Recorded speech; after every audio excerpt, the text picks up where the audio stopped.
Once again, it is Zenshu Wednesday.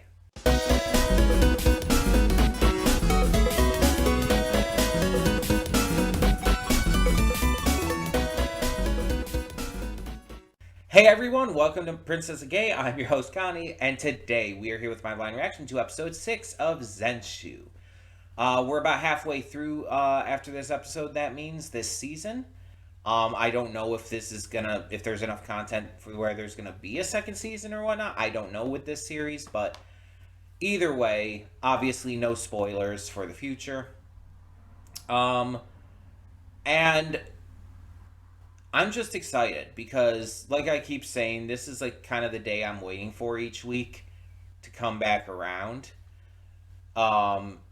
This has become like, outside of probably One Piece, my favorite thing I'm reacting to currently. And I'm just excited for more of it. I just really want to see more. And especially with last episode ending off on a cliffhanger, which is new to this series. It hasn't really done that before. Because last episode we got to reconnect with Destiny, who we hadn't seen since episode 3. And she is now super hot and buff. That was a thing to have thrust upon me. Though to be fair, I would love to have that thrust upon me. Okay, enough of the horny. Let's...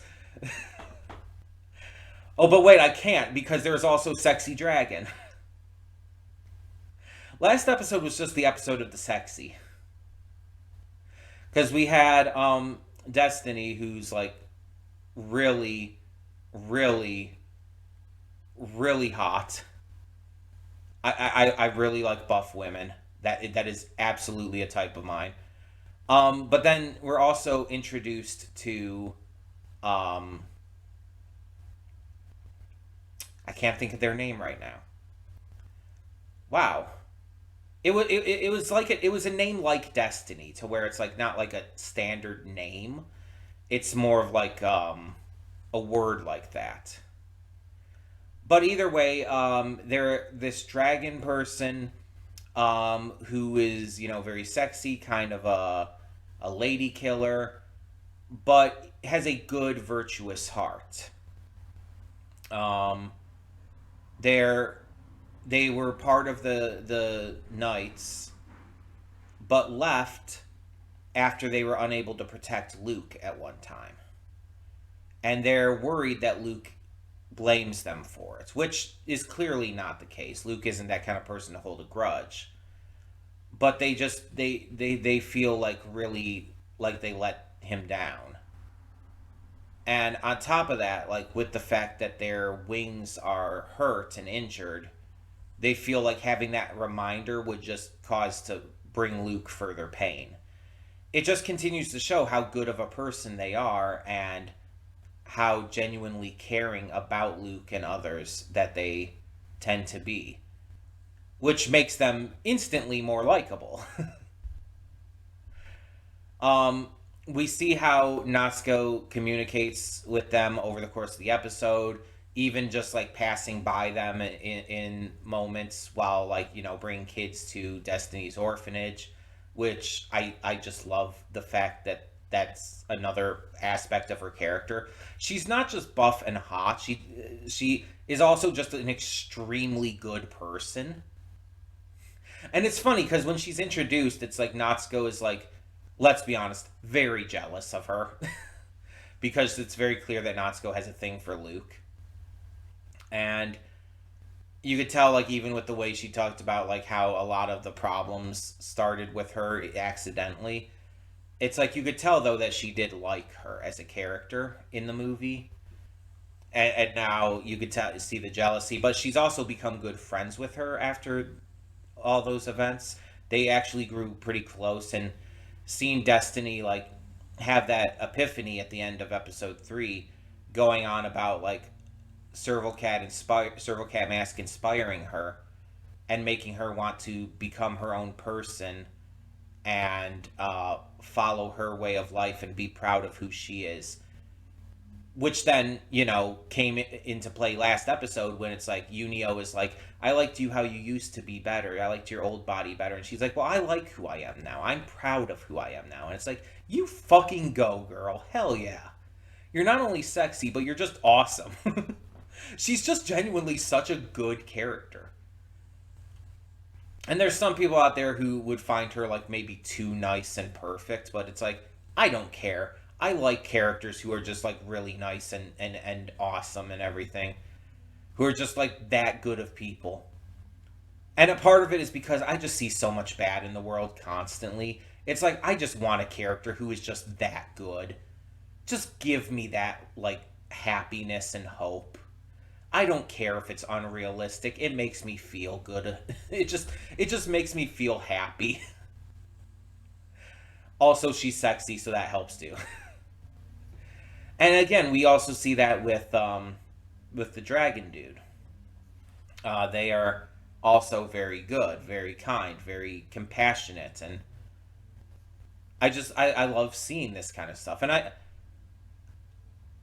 I definitely think that's part of my like reasons for loving this show as much as I do.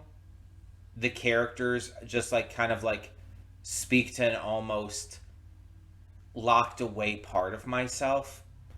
Because let's be completely honest here, the real world fucking sucks. Especially in the current era, the current days, with all like the war shit we have going down, with like political horrors, everything is like so terrible. To the point where you're just always seeing like all this bad negative stuff in the news. It's all that you ever hear about. And it gets really fucking bad. Like Israel's war crimes against Palestine, Russia going after Ukraine and everything, the political shit here in America just in general, and so much more. There's so many like horrible things happening. So when you watch a show that just like brings you joy, like it doesn't even have to be like the best technically made. Because I will say this right now, Zenshu is not. Like this series is not like the technically best made by any means. I wouldn't say it like has a huge amount of problems, but it's like it's not like super technically impressive in terms of a lot of things. Like yeah, it's animated super well, it's voice acted super well, but in terms of like writing and all direction and all of that, it's not always perfect. But it doesn't need to be. It it makes me happy. I know that sounds silly, but it's like that is kind of the biggest appeal of it. From Natsuko's pure gremlin energy, which just makes me like super happy, to everything about Destiny, to our Dragon Lad, and just even the action, the creativity. It's like there's so many things that just, even if this is technically not the best thing uh, out right now, or even the technically best that I'm watching currently, it just makes me happy to a degree that a lot of other shows just aren't. It makes me feel good in a world where I'm not feeling that too much outside of this. So that's probably the biggest appeal of this over anything else. And it's like the best thing I could compare it to right now is like when the pandemic was first starting out and like everything was like shutting down and it was like getting really fucking depressing. And then Animal Crossing New Horizons came out and became like not just for me but for a lot of people an extreme comfort game because of how cute and friendly and kind and happy it is. And it helped a lot of us through the pandemic, and very much myself included. And while I haven't played it for years, because I beat it, and there's really not much else to do, it's like I still have very fond memories of the game because of like how it made me feel, how it made me happy in a time that was really dark for me otherwise, or would have been really dark for me otherwise. But the joy that that game brought me in that time really helped me through the pandemic. And so this is like doing the same for me now. Amidst all the like horrific evils happening in the world, amidst all the like terrible political shit and wars and everything, this is helping me get through day to day. Even just the excitement of like getting to it each week and like getting excited the closer it gets each time. It's like that alone is enough to help, because it gives me hope. It gives me something to look forward to. So I'm sorry for like that very serious ramble there, but I feel like I haven't like expressed exactly why I've like connected so hard with this series. Because on a lot of levels it does feel like your standard isekai. It's not that new or interesting or creative in a lot of ways. But the things that it does right for me are important to me and are making me like feel better in a time where that's hard to do. So that's the gist of it. That's why I get excited for Wednesdays. Why I've been like calling it specifically Zenshu Wednesdays. And it's like I love Lazarus as well. That's been a great series too. But this series has just like done so much more for me, and I hope it continues to. I The only thing I feel that I know is going to happen this time is that because of Natsuko's hubris getting too big, she needs to be saved, and we know it's going to be the dragon. We know they're going to come in and save Natsuko and them because Natsuko got a little too big for her britches.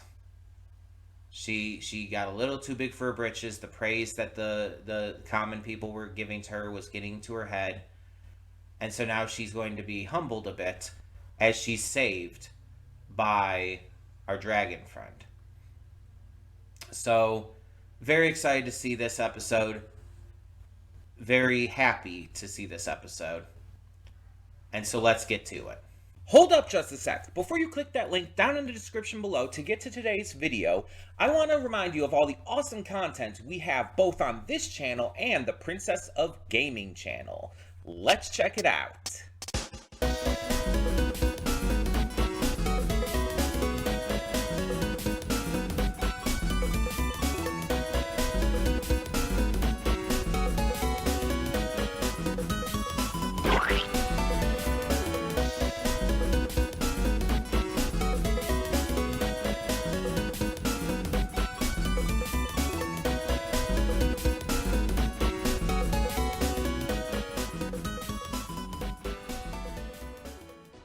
And we are back, and we'll begin with spoilers in 3, 2, 1, now. Okay, so I did not call it. It actually gave a little bit of a twist there. I really thought that Justice was going to come in and save the day after where the last one left off on the cliffhanger, but no. Instead, we skipped to afterwards, and like everyone's okay, but Natsuko did get like aggressively hurt and had to be healed, and the void ended up just going to the tower where the soul future is and going into a metamorphosis state for the time being. Justice didn't come at all during that time, which is really surprising because it felt like it was setting up for that, and I feel like that was the intent. It purposefully set up for the idea that Justice would come in and save the day there, and then just actively went against that idea. So that instead, in this episode, or the equivalent of, the source material.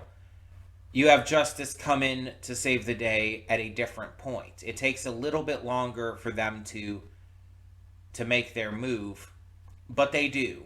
And they're absolutely instrumental. Without their help, this would not have worked as well as it did. Natsuko needed to have that height to be able to like continue seeing where Luke and Yunio were, to be able to continue making the stairs. And Yunio and Luke needed that to be able to get to where they needed to work with Memeln and the robot dude whose name is just a bunch of numbers and letters that I can't remember. But work with them to help finish the void off. Like, actively, we needed the help from Justice. They came in clutch, and I think that they're going to be a lot more willing to continue to help out. They can't do as much as they used to because they can't breathe fire anymore due to their injuries, and their wing being fucked up as much as it is causes a lot of pain for them and a lot of trouble with flying. They can fly, just not to the degree that they used to be able to. Like, and this doesn't seem like something that they can just get over either. This is like a permanent handicap. They are, handicapped from this. And it's great to show a character like that who's still able to be useful and still able to be invaluable despite having those kind of handicaps, because it allows just obviously a lot of great metaphors for people in real life who suffer from different things like that, whether they're like missing a limb or have some kind of like injuries and have to use like wheelchairs or crutches or other things like that to be able to get around. People like that deserve heroes too, and there are other examples of that, like Edward Elric. Like, he literally like he's literally like that as well. He's missing an arm and a leg. And even by the end, like, he gets his arm back, but he never gets his leg back. He remains handicapped. And then you see that doesn't, like, even when he is like missing both of them, it never slows him down and it never makes him any less like valuable. Well, okay, I can't say it never slows him down, but it never makes him any less valuable. It never makes him like any less worthy of, being a hero to people and helping people out. He's just as strong as he could be without it. And that's important. And so we see a character here who is also like that, and it's just great to see that kind of representation. I feel like, as someone who has, mental disabilities rather than physical, it is great when I see like characters in media who have mental disabilities and are still shown to be like, strong and valid and everything. Characters who have like issues with that kind of thing, especially like autism and whatnot, and that's not super common in and of itself. It should be more so, but it's just not. But I in turn like seeing, even though I can't personally connect with it, I like seeing it because I know so many can, when there are physical disabilities too. And I feel like it's going to help a lot of people, especially like a lot of younger people who watch stuff like this. Representation for, these kind of groups are important. And we need to keep having it for people of color, for queer people, for people who are physically or mentally and emotionally disabled, just all kinds of stuff like that. We need to like have characters who can represent everyone. And so I feel like Justice is a great character for that kind of thing. And like seeing them get cheered on by these kids and everything, to see like how much like they're still respected and loved and cared for, just kind of continues to prove that. So I really love it. I really love characters like this, and I really hope like Justice continues to be like a notable part of the series from this point forward, because I don't want them to like just stop being a character. Of course, the same goes for Destiny too, mind you. Like she was only gone for like a couple episodes now. It seems like she was here for episode 3, gone for 4, here for 5, gone for 6. It seems like every other episode at this point now. But I definitely want to continue seeing more of her. And I want to see more of Justice too. And I would love to learn more about these other heroes from the past too, like the mermaid, even the stone golem guy, the tree, Groot. I want to know. I want to know more about them too. The problem is I don't know if we're gonna have enough time. Like I don't know. Maybe we could have an episode that focuses almost entirely on like the characters from the past. That would be interesting, but I don't know. I just don't know. And mind you, like we already know, like 4 of them are dead.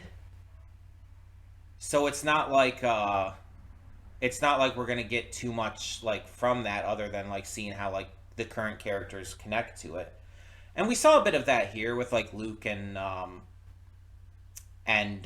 Justice independently going to the graves at the same time, because like Luke went there obviously, but Justice was also going there independently of that, and they just ended up meeting up there.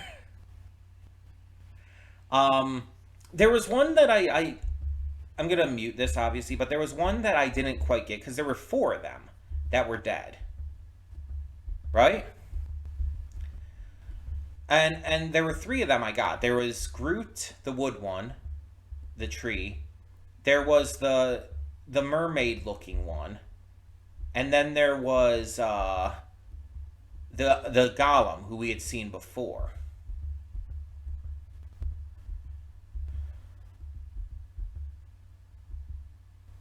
But there has to be one other,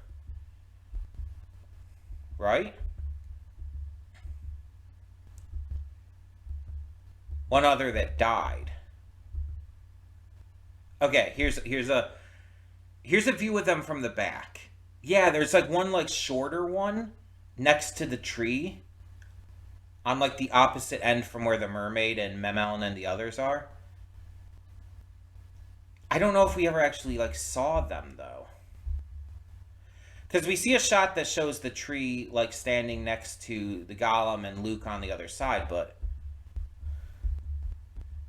let me try to go back to like to the action shots. Maybe we see. Oh, here we go. Here's a shot of them. Um, it looks like a dwarf. Is it just a dwarf? Like he's like this short bearded man with armor, a giant axe, and a lot of fur lining a cloak on his back. Is this just a fucking dwarf? I think it might be. Okay. So he's dead too, though. Because there's a specific shot showing him, the tree, and then the golem. And we know all 3 of them are dead. We know the mermaid is also dead. So yeah, it's pretty wild to see like that they've lost so many of their friends. And that alone probably influenced a lot of Justice's decision to not like try to burden Luke with their injuries, because they probably it's like Luke has already lost so many people just like they have, and they just didn't want to put that on him too, because that would just like make Luke feel so much worse. And so yeah, it was definitely being done out of a kindness, but there's issues with that kind of ideology too. I like how in this one though, like Natsuko has just end up making stairs. Like she doesn't make like a warrior or a weapon or anything. It's just stairs. And obviously she had to learn to work with everybody better. We started to get a lot more of that last episode once she started getting too full of herself. And it even showed last episode like the stuff like back in her original life, like with the entire thing about like, oh, like you have to learn to work with others better at your job making this anime and stuff. And we see how that's connecting here, and we see like Memel is even able to get through to her. And yeah, it's just it's good to see. It's really good to see that that Natsuko is growing. And it's not happening like instantly. It's taking its time, which is also good because realistically it would. Has always kind of worked by herself on things and has always kind of relied on her own talents because she is talented. But she's never like truly worked as a team with others to the degree that she's needed to. And so now she's had to learn the hard way, really, that she has to. Like getting injured and finding out that she got injured because she didn't even know initially, but finding out that she got like severely injured and had to be healed because she tried relying on only herself. It's like that's gotta do some damage to her. You gotta realize that's gotta make her like see the error of her ways, and it clearly did in the end. Natsuko is a good person, and we know that she was trying to do this on her own because she wanted to protect them. Because she knows how this normally goes. How, like, these characters, in a lot of cases, just die. And so she's trying to put herself in between them to save them, to stop them, because she's grown to care about them. She's trying to put it all on herself, just like Justice. Her and Justice actually have that exact thing in common. They're trying to take all of this pain on themselves, even if it leads to, well, in Natsuko's case, death, because they don't want to burden others, especially Luke, let's be honest. Both of them, especially Luke. They don't want to burden him or the others with, like, the pains of what could happen. And that shows a genuine kindness and a genuine like caring nature for both of them. But just like Natsuko had to learn how to work with a team, so did Justice. Justice had to stop like living in their state of sorrow and everything and had to come work with the team again themselves. And I think that's just as important, that both of them had to go through this learning curve. And I think the symbolism of showing Luke and Justice fist bumping again at the end is to show that Justice will continue to be a character and will continue to work with our heroes and stuff. That while they can't do all the same things that they used to be able to, that they are going to like start to open up a lot more and start to connect with the others again. And I think it's really good. I, I, I, I mean, they may not be able to join the fights in the exact same ways, but they could learn to fight another way. That's always possible. And maybe there could be some way for them to be able to, like, maybe make some kind of attachment for their wing and help them be able to fly again. Sort of like uh, Toothless in How to Train Your Dragon. Like, kind of reminds me of that, right? Um, Also, speaking about handicapped characters, both Toothless and Hiccup count for that. So there's a connection there. But yeah, it's like I was saying in the pre-thoughts though, it's like this series just continues to impress me in a lot of ways.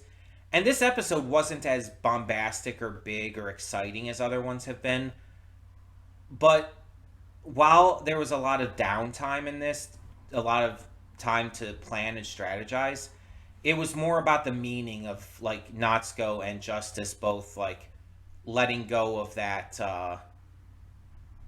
self-inflicted pain they were giving to themselves and learning to work with the team again.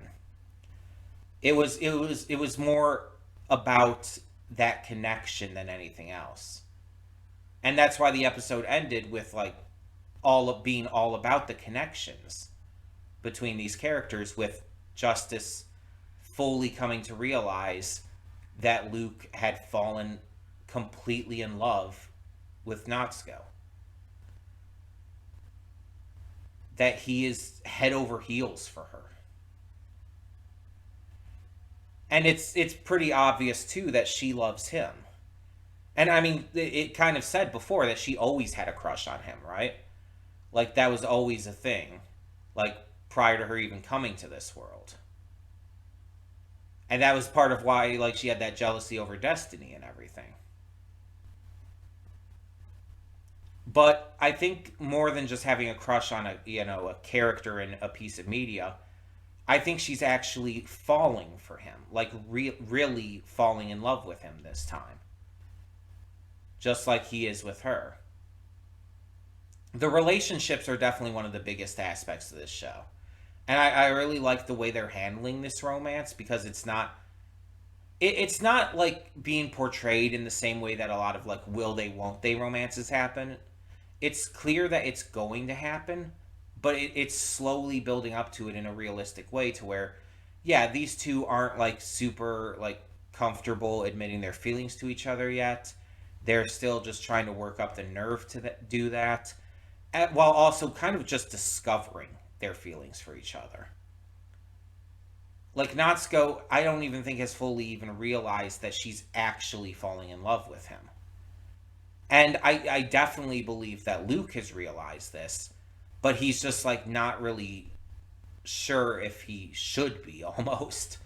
Definitely not like fully confident in his feelings yet. I'm very interested to see what more they do at this point and how it all comes to a close, at least for this season. Don't know if it's going to get a season two, but we'll see. This is like, again, a lot of this comes down to this series just makes me really happy. It just makes me like feel good. And sometimes that's all a series needs. A lot of people are so like over analytical and like act like an anime can't be good unless it has a lot of depth and like constant character work, character developments and depths, and just stuff like that. And it's like a show can be very simplistic and basic and easygoing and still be one of the best shows because it's all subjective. What makes a best show is entirely subjective based on a person by person basis. And a lot of times for me, it does just come down to, is this making me happy to watch? And sometimes, yeah, I do look for a little bit more. It depends on the series. With One Piece, it's like it's kind of a combination of things. it's like, yes, this makes me happy, but it also makes me fucking depressed in the best way. Because it's like these super sad backstories really like emotionally connect to me. And I get like really like strongly attached to these characters because of it. And on top of that, you have like just a lot of like really hype moments and really extremely cool um, powers and abilities and whatnot and fights. And sometimes again, that's all it takes. Just cool shit, fun shit that like really makes me entertained. It doesn't need to be like anything like super special. What is like valuable to me is valuable to me. And again, it's different for different shows. Full Metal Alchemist Brotherhood is one of my favorites because of how excessively well it's made. And yeah, there's still aspects of it that I just enjoy, like Mei Chang. It's like I just fucking love her. I just fucking adore her. She is like one of those characters that it's just like she's the best. I love her. I want to protect her. I want her to protect me. She's just great. Um, if you don't know or remember who Mei Chang is from FMA Brotherhood, by the way, she's the little Chinese girl who has the panda Xiao Mei, voiced by Monica Rial. She is so great, amazing character, and sometimes like things like that like really speak to me. Sometimes it is just a character. um, I mean that's part of what endeared me to Neja. When I saw that when I reacted to that movie, Neja as a character was definitely the biggest aspect of why I love that film. Why it is definitely up there for me in terms of movies. And why I'm excited to eventually get to Neja too.